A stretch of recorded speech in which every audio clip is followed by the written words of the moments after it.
temas de salud, fíjese que tras el anuncio del Instituto Nacional de Enfermedades Respiratorias de que la cepa de influenza de H3N2 predominará de forma agresiva durante la temporada 2017-2018, la Asociación Nacional de Farmacias de México, en voz de su presidente Antonio Pascual, señaló que se encuentra asegurada la producción de antivirales para el tratamiento de dicha enfermedad.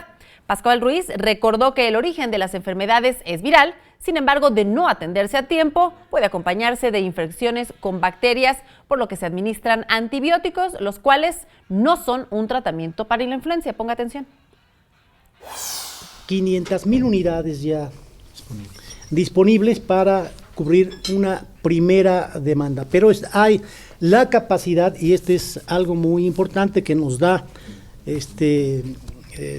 el fabricante, de poder responder en caso de una mayor demanda. Tiene la capacidad técnica y de logística para poder atender la demanda. Claro, el padecimiento se origina por virus, es viral, ¿sí? Pero si se descuida, al final viene una congestión bacteriana y entonces por eso el médico les prescribe algún antibiótico.